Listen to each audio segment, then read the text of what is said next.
वंदे पुरुषोत्तम। गीता के श्लोक पर श्री श्री ठाकुर जी का दृष्टिकोण। श्रीमद् भगवद गीता हिंदुओं का पवित्र धर्म ग्रंथ है। भगवद गीता में महाभारत युद्ध के समय भगवान श्री कृष्ण द्वारा अर्जुन को दिया हुआ ज्ञान जो संवाद रूप है उसका वर्णन है। गीता में 18 अध्याय और 700 श्लोक हैं जो जीवन दर्शन हेतु अभूतपूर्व कुंजी है। प्रस्तुत प्रसंग में गीता के जिन श्लोकों का श्री श्री ठाकुर जी ने बातचीत और प्रश्नोत्तर में जिक्र किया, यह उन्हीं का संकलन मात्र है, जिसमें उन श्लोकों का व्यावहारिक दृष्टिकोण और भी स्पष्ट हो जाता है। मयि सर्वाणि कर्माणि सन्न्यस्याध्यात्म चेतसा निराशी निर्ममो भूत्वा युधस्व विगत ज्वरः।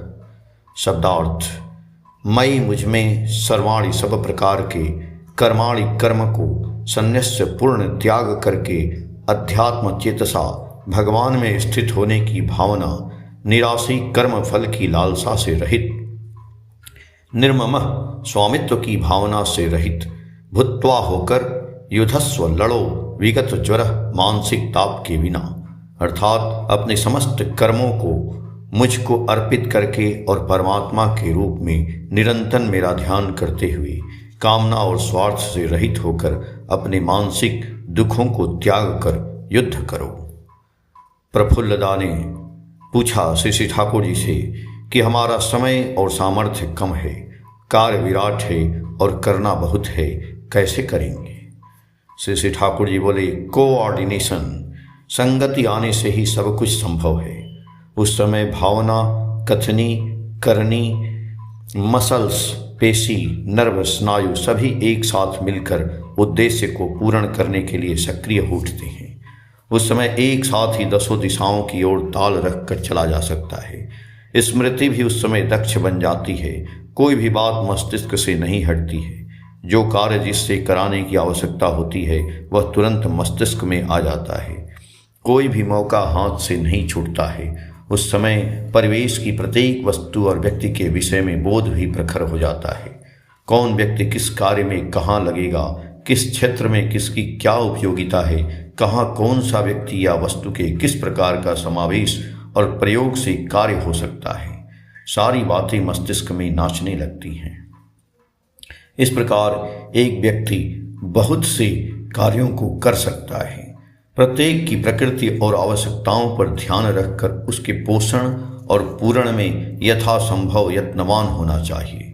इस प्रकार चलने से हर व्यक्ति अपना बन जाता है। तभी तुम उन व्यक्तियों की सहायता से असंभव को संभव कर सकते हो। पर हाँ, तुम्हें अपनी विशिष्ट कर्मों को अच्छी तरह करना चाहिए। वैसे आचरण और कर्म को ही ऑर्गेनाइजेशन, संगठन कहा जाता है।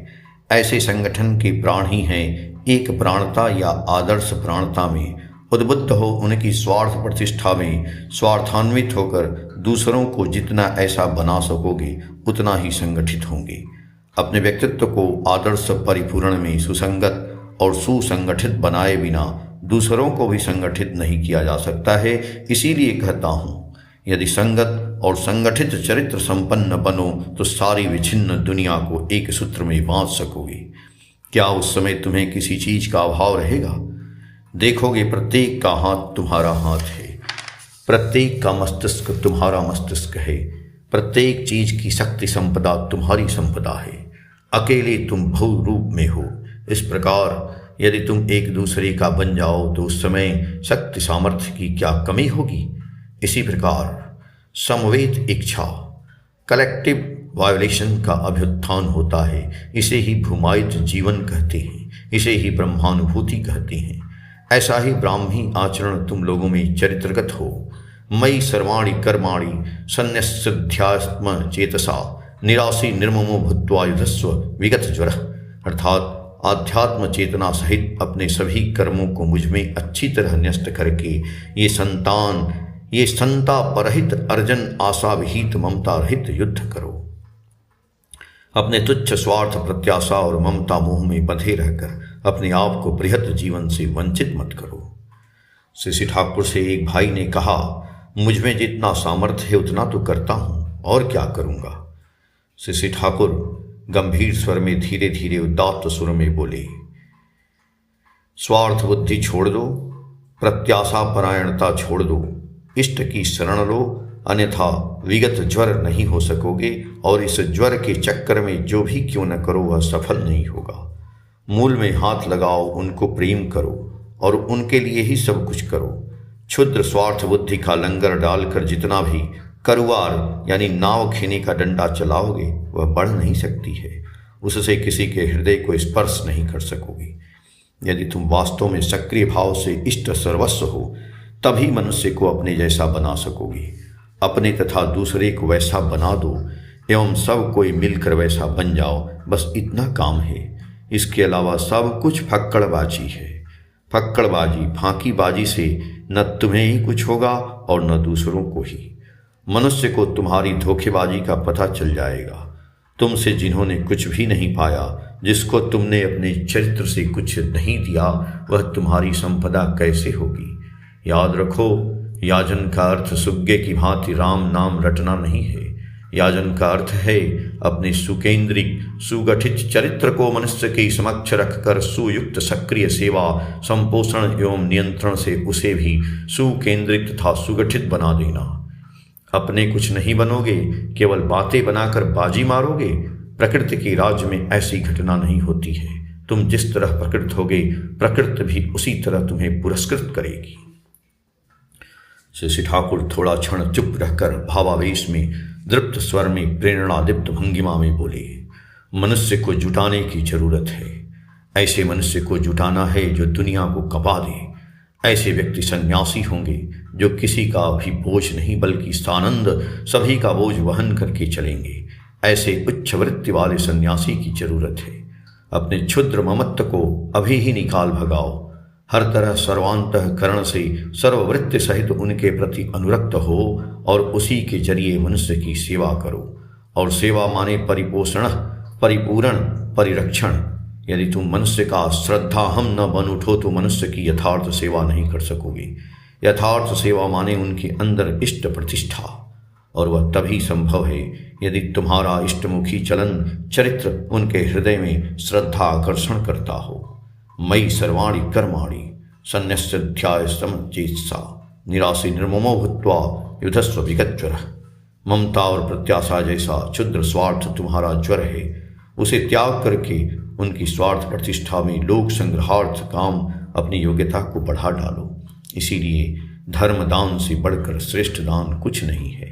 जिससे पारिपार्श्विक स्वयं बचने बढ़ने पर निर्भर कर सके हैं, उसे करना ही संचार धर्म दान है।